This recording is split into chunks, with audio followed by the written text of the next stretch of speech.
بسم اللہ الرحمن الرحیم۔ آج ہم آپ کو ایک ایسی خبر دیں گے کہ آپ حیران رہ جائیں گے۔ اس خبر کی اتنے ڈائنامکس ہیں، اس کے اتنے پہلو ہیں کہ جو بیان سے باہر ہیں۔ شاید ہم پوری کوشش کریں گے کہ آج کی ویڈیو میں تمام پہلوؤں کو کور کریں۔ اور خبر ہے وزیر اعظم کا عشائیہ اور اس میں قاف لیگ کی شرکت سے انکار۔ اگر یوں کہیے کہ قاف لیگ اس حکومت کی سب سے اہم ترین اتحادی جماعت ہے تو یہ بالکل غلط نہیں ہوگا۔ آج ہوا کیا، وزیر اعظم صاحب پہلے ڈینائی کرتے رہے کہ ہمارے آپس میں کوئی اختلافات نہیں ہے، اس کے بعد انہوں نے مان لیا کہ اختلافات ہیں۔ وہ کیسے مان لیا؟ انہوں نے کہا میں ایک ڈنر رکھتا ہوں، اس ڈنر کے اوپر میں اپنے تمام جو اندر کے لوگ ہیں، جو پارٹی کے لوگ ہیں، جو ودن پی ٹی آئی ہیں، ان لوگوں کو میں مناتا ہوں۔ دوسرا ان کا ٹاسک یہ تھا کہ میں اپنے اتحادی جو میرے سے ناراض ہوئے ہیں، وہ جو روٹھے ہوئے ہیں، ان کو مناؤں گا۔ تیسرا ان کا ٹارگٹ یہ تھا کہ جو بجٹ آ رہا ہے اس کو بھی تو پاس کرانا ہے نا بھائی، تو اس کو بھی پاس کرانے کے لیے کچھ نہ کچھ جدوجہد تو کرنی پڑے گی۔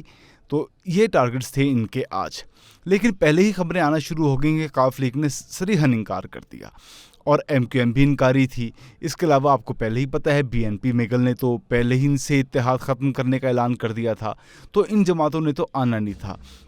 حد یہ ہوئی تھی کہ شاہ زین بگٹی انہوں نے بھی آنے سے انکار کر دیا تھا قومی جمہوری پارٹی کے۔ اس کے بعد شاہ زین بگٹی سے ملاقات کی گئی، ان کو منایا گیا، شاہ زین بگٹی راضی ہوئے، ایم کیو ایم راضی ہوئی، لیکن نہیں راضی ہو پائی تو قاف لیگ راضی نہیں ہو پائی۔ حد یہ ہے کہ کسٹوڈین آف دی ہاؤس یعنی اسپیکر قومی اسمبلی جناب اسد قیصر صاحب خود چل کے گئے ہیں ایک وفاقی وزیر کے گھر۔ جی ہاں، یہ وہی وفاقی وزیر ہیں جو کابینہ اجلاس میں بھی شرکت نہیں کرتے۔ وہ اتنے نالاں ہیں موجودہ حکومت سے۔ ان کا نام ہے طاہر بشیر چیمہ۔ یہ ہیں چیمہ صاحب کے پاس گئے ہیں منسٹر، اور ان کے پاس جا کے ان سے ریکویسٹ کی ہے کہ پلیز پلیز پلیز ہمارے پاس آئیے، ہمارے عشائیے میں تشریف لائیے، وزیر اعظم آپ کو انوائٹ کر رہے ہیں، بہت برا تاثر جائے گا، آپ کی مہربانی ہوگی، آپ ضرور عشائیے میں آئیے، آپ ڈنر کو رونق بخشیے، دیکھیے وہاں پہ وزیر اعظم موجود ہیں، آپ بھی آ جائیے۔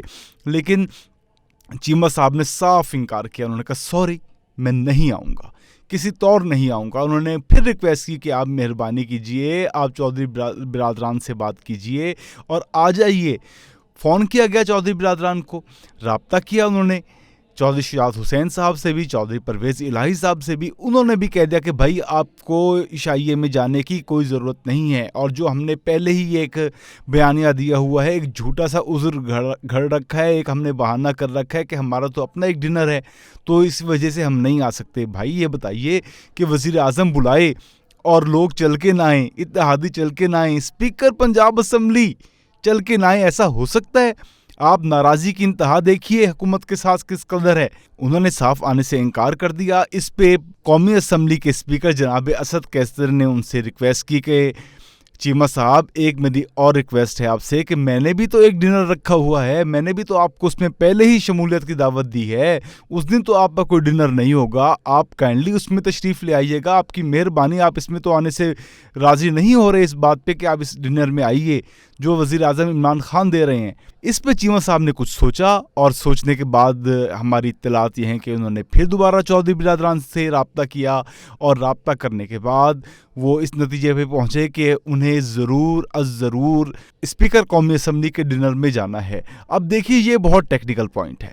پوائنٹ یہ ہے کہ آپ اگر وزیر اعظم پاکستان کے ڈنر میں نہیں جاتے، آپ کیبنٹ کا حصہ ہیں، نہیں جاتے، آپ کی لیڈرشپ نہیں جاتی، اور آپ جاتے ہیں کس میں حامی بھر لیتے ہیں؟ اسپیکر قومی اسمبلی کے ڈنر میں جانے کی حامی بھر لیتے ہیں، تو اس کا مطلب ہے آپ وزیر اعظم عمران خان کو نیچا دکھانا چاہتے ہیں، کیونکہ قومی اسمبلی کے اسپیکر نے اتنی منتیں کی ہیں، اتنی سماجتیں کی ہیں چیمہ صاحب کی۔ انہوں نے کہا بھائی آپ آ جائیں، آپ نہیں آتے اپنے پارٹی کے کسی بھی بندے کو بھیج دیں، کسی نان الیکٹڈ بندے کو بھیج دیں، اور آپ کی پارٹی کی شمولیت بہت زیادہ ضروری ہے۔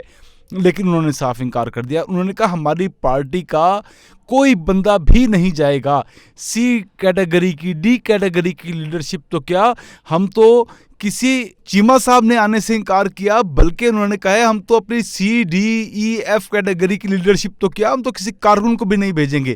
یہ ناراضی کا لیول ہے، اور ناراضی ہے مونس الہی کی وجہ سے، کیونکہ مونس الہی کو خان صاحب نے وزیر نہیں بنایا. لیکن صرف یہی بات نہیں ہے, صرف اسی بات کی ناراضی نہیں ہے, اصل میں ناراضی ہے شوگر رپورٹ کی. جو تحقیقاتی رپورٹ آئی ہے شوگر کمیشن کی, اس میں عمران خان صاحب نے اپنے تئیں بہت بڑی سیاست کرنے کی کوشش کی ہے. انہوں نے کہا ہے کاف لیگ پر تول رہی ہے, لہٰذا کاف لیگ کے پر کاٹے جائیں.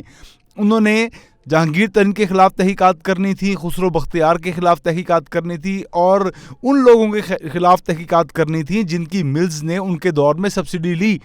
لیکن خان صاحب نے نواز شریف اور شہباز شریف کو رگڑا دے دیا, اومنی گروپ کو رگڑا دے دیا, چودھری منیر کو رگڑا دے دیا اس کے اندر, اور اس میں ایک ایسی شوگر مل کا بھی نام آ گیا جس میں پارٹنر مونی صلاحی ہیں, اور مونی صلاحی کا نام لے لے کے تنقید کی گئی ان کے اوپر, اور مونی صلاحی کا نام شوگر تحقیقاتی کمیشن کی جو رپورٹ ہے اس میں بھی آ گیا.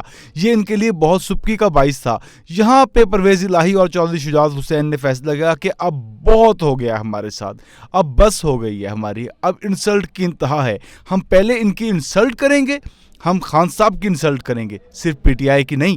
ہم پہلے خان صاحب کی انسلٹ کریں گے اور اس کے بعد ہم اتحاد کو چھوڑ دیں گے. اور اب اس کو ہم کنیکٹ کرتے ہیں فواد چودھری کے انٹرویو سے. فواد چودھری کا انٹرویو عمران خان کے خلاف چارج شیٹ ہے. اس میں صرف یہی نہیں بتایا گیا کہ پارٹی میں پرابلمز ہیں, پارٹی میں لڑائیاں ہیں, پارٹی میں ناراضیاں ہیں, یہ نہیں بتایا گیا. صرف یہ تو چھوٹا سا پہلو ہے. اصل پہلو اس کا یہ ہے کہ انہوں نے ہٹ کیا ہے بزدار صاحب کو. دیکھیے انہوں نے کیا بات کی ہے. فواد چودھری صاحب نے سہیل ورائچ کو جو انٹرویو دیا ہے اس میں انہوں نے صاف صاف کہہ دیا ہے کہ عمران خان صاحب نے کمزور آدمی لگائے. اب کمزور آدمیوں کے بس کی بات ہے ہی نہیں, اور اس سے نقصان صرف اور صرف عمران خان صاحب کو ہوگا. ان سے پہلے پیپلز پارٹی کی قیادت اور نون لیگ کی قیادت کمزور بندے اس لیے لگاتے تھے تاکہ ان کی جو اگلی جنریشن ہے, ان کے بچے ہیں, وہ پارٹی کو سنبھال سکیں. انہیں کمزور لوگوں کی ضرورت تھی. خان صاحب کو تو ایسا کوئی پرابلم نہیں تھا, تو انہوں نے کمزور لوگ کیوں لگائے. یہ کمزور لوگ کون ہیں, آخر کس کی طرف اشارہ کیا ہے. یہ اشارہ فواد چودھری صاحب کا جو ہے وہ صرف اور صرف بزدار صاحب کی طرف ہے. اور آپ کو پتہ ہے کہ فواد چودھری وزیر اعلیٰ بننے کے لیے پر تول رہے تھے جب پی ٹی آئی حکومت ابھی بنی نہیں تھی, لیکن الیکشن جیت چکی تھی, لیکن ان کو نہیں بنایا گیا. تو اب وہ چاہ رہے ہیں, وہ اب بھڑاس نکال رہے ہیں. پھر ان کو وزارت اطلاعات سے علیحدہ کر دیا گیا, اب وہ بھڑاس نکال رہے ہیں. انہوں نے کہہ دیا ہے, بزدار کی طرف اشارہ کر کے کہا ہے کہ کمزور لوگوں کو لگایا خان صاحب نے, اور اس کا نتیجہ وہ اب بھگتیں گے. یہ ایک دھمکی تھی, صریحاً دھمکی تھی. عمران خان صاحب کو ان کے اپنے وزیر نے ہی دھمکی دی ہے, اور عمران خان صاحب نے انہیں ایک لفظ نہیں کہا, صرف یہ کہا کہ بھائی یہ ہماری پارٹی کی باتیں مہربانی کر کے میڈیا پہ نہ کیا کیجیے. اور عمران خان صاحب آخر اگر انہیں دھمکی دیتے تو دیتے کیسے. خان صاحب نے ایک بار دھمکی دی تھی, جی ہاں دھمکی دی تھی خان صاحب نے ایک بار فواد چودھری کو, لیکن جواب میں فواد چودھری نے کہا تھا خان صاحب میں اکیلا نہیں جاؤں گا, 20 ایم این ایز لے کے جاؤں گا.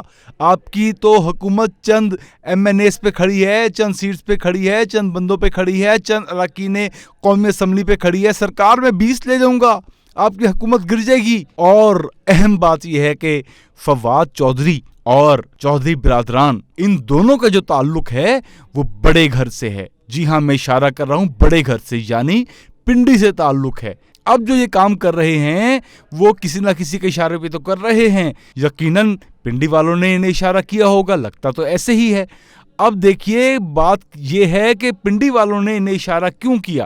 اشارہ اس لیے کیا گیا کہ خان صاحب کی حکومت کی پرفارمنس انتہا سے زیادہ بری ہے, انتہا درجے کی بری پرفارمنس ہے. بیڑا غرق کر کے رکھ دیا ہے خان صاحب کی حکومت نے. پیٹرول پرائسز کی مثال, چینی کی مثال, آٹے کی مثال آپ کے سامنے ہے.